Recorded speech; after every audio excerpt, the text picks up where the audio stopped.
मेरे बच्चों, आज मैं आपको कक्षा 4 से व्याकरण पाठ 2 वर्ड शब्द और वाक्य पढ़ाने जा रहा हूँ। देखिए, वर्ड क्या है?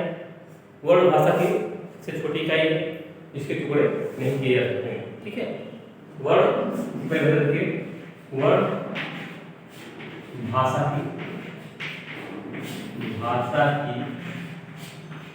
सबसे छोटी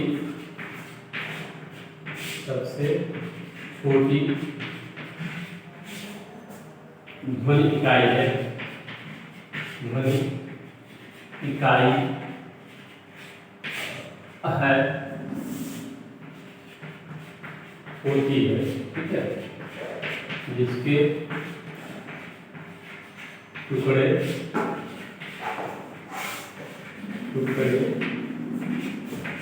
नहीं किए जा सकते,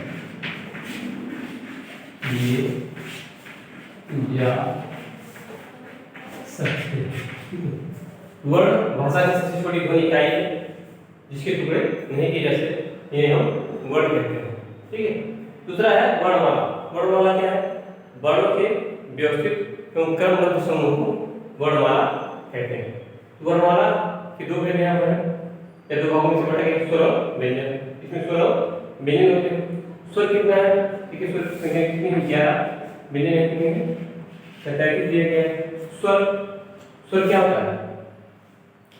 जिन वर्णों के उच्चारण में हमें किसी अन्य वर्ड की सहायता नहीं लेनी पड़ती, उसे हम क्या कहते हैं? स्वर। देखिए, जिन वर्णों के उच्चारण में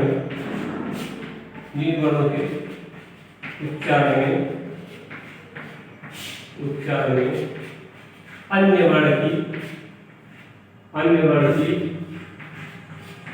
की सहायता नहीं लेनी पड़ती, उसे स्वर कहते हैं। स्वर कहते हैं। तो स्वर क्या है? जिन वर्णों के उच्चारण में हमें किसी अन्य वर्ण की सहायता नहीं लेनी पड़ती, ठीक है, उसे स्वर कहते हैं। ठीक है, स्वर। अब देखिए,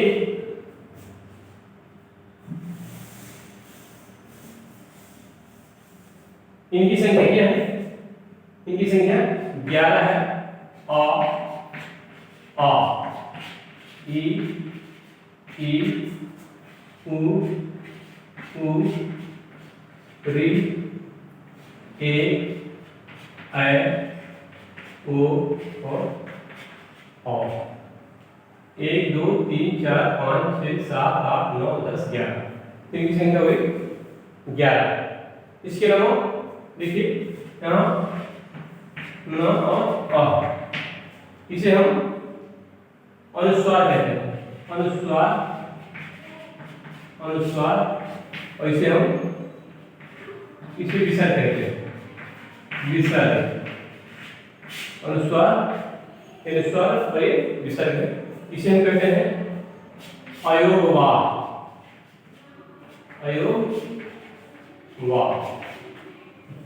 इसे हम अयोगवार है। ठीक है, इसके बाद मात्रा क्या होता है? मात्रा स्वरों का जो बदलाव होता है उसी को मात्रा कहते हैं। ठीक है, इसके बाद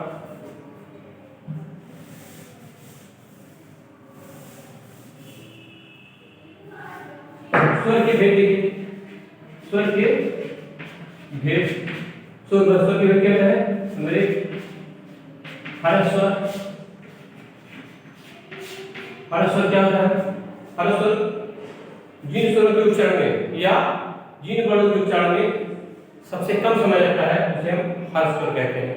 दूसरा है दीर्घ स्वर।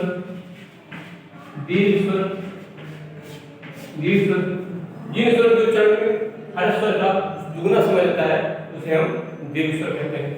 तीसरा है प्लुत स्वर।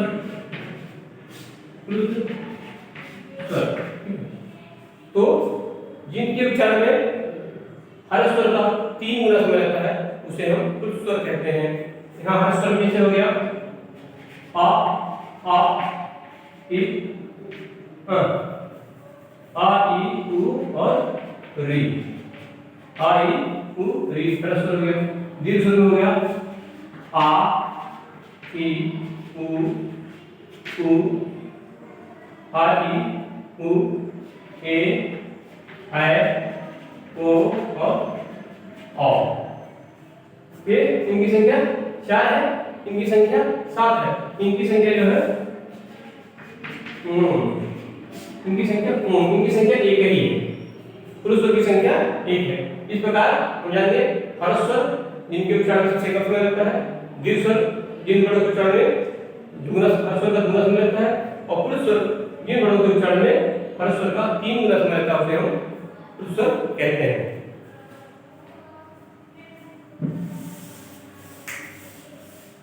अब आप देखेंगे मात्रा भी हो गया पर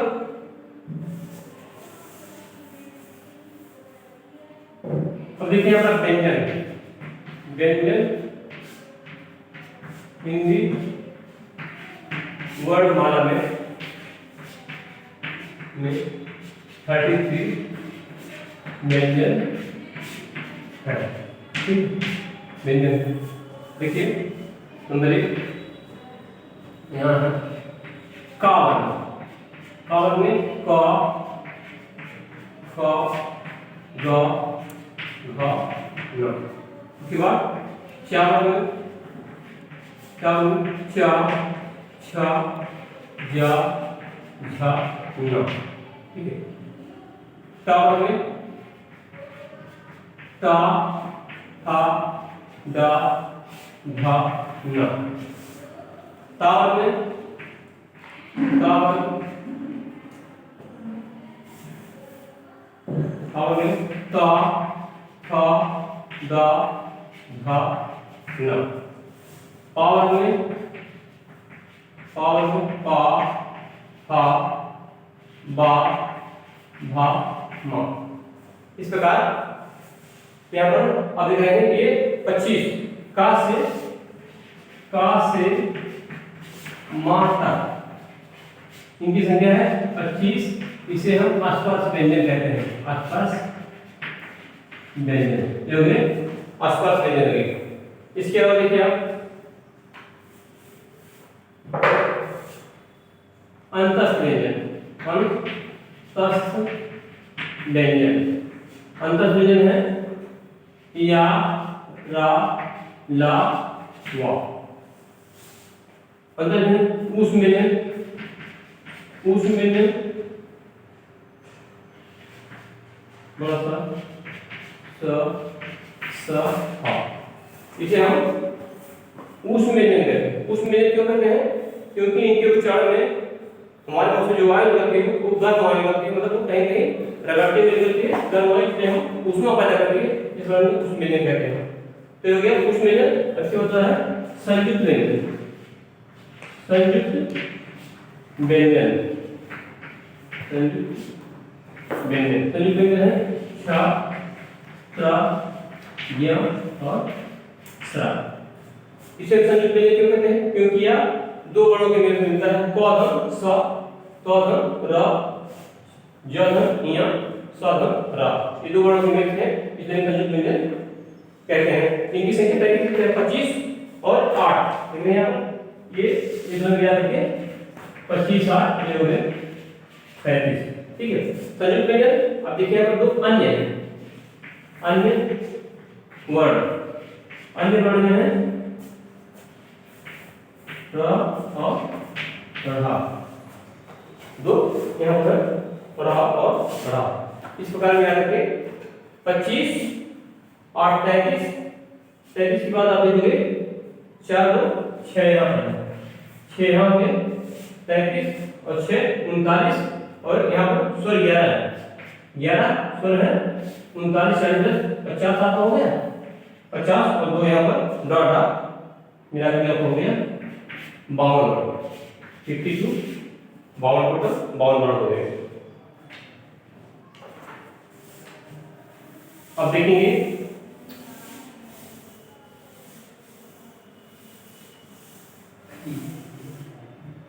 शब्द क्या है? शब्द क्या है? वर्णों का सार्थक मेल, वर्णों का सार्थक मेल जिसका कोई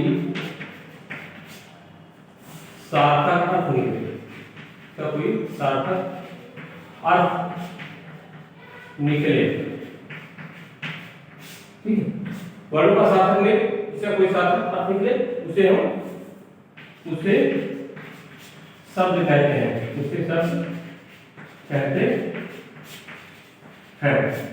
जैसे जैसे का, धर्मा, धनला हो गया, कमल, ये हो गया सार्थक शब्द। कैसा है? सार्थक शब्द। आगे चलिए, ला, धन का, धन मा, ये हो गया लकम। ये कैसा शब्द है? निरर्थक। ये है निरर्थक शब्द, इसका कोई अर्थ नहीं निकल रहा है, इसलिए निरर्थक शब्द। और यहाँ का धनुमा, धनला, कमल सार्थक शब्द है क्योंकि इसका कोई अर्थ निकल रहा है। ठीक है, तो शब्द, इस शब्द के दो भेद हो गए। नंबर एक सार्थक शब्द, सार्थक शब्द, और दूसरा हो गया निरर्थक, निरर्थक शब्द। ठीक है, इस तरह से शब्द के दो भेद हो गए, सार्थक और निरर्थक। आगे देखिए, वाक्य। वाक्य क्या है? वाक्य शब्दों का सार्थक मेल, शब्दों का सार्थक मेल जिसमें जिसमें पूर्ण अर्थ देने की क्षमता हो, तो वाक्य कहलाता है, वाक्य कहलाता है। ठीक, अब देखिए, शब्दों का सार्थक मेल जिसमें पूर्ण अर्थ देने की क्षमता हो वाक्य कहलाता है। जैसे जैसे राम बाजार जाता है, इसमें क्या है? इसमें पूर्ण निकल रहा है, ये सार्थक वाक्य हुआ। अब देखिए, वाक्य के अंग, वाक्य के अंग, वाक्य के दो अंग हैं। नंबर एक उद्देश्य। उद्देश्य, उद्देश्य क्या होता है? जिसके बारे में हम कुछ कहते हैं, इसके बारे में कुछ कहते हैं, वह उद्देश्य होता है। इसका विधेय, विधेय हम जो कुछ कहते हैं, हम जो कुछ कर्ता के बारे में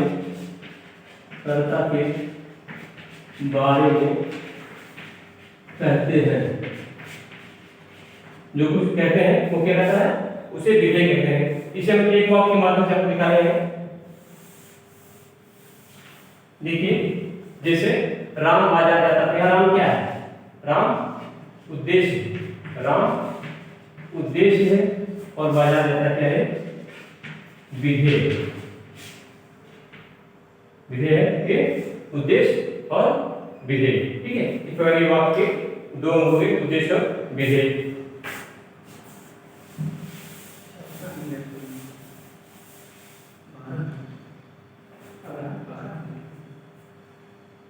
वाक्य के प्रकार देखिए,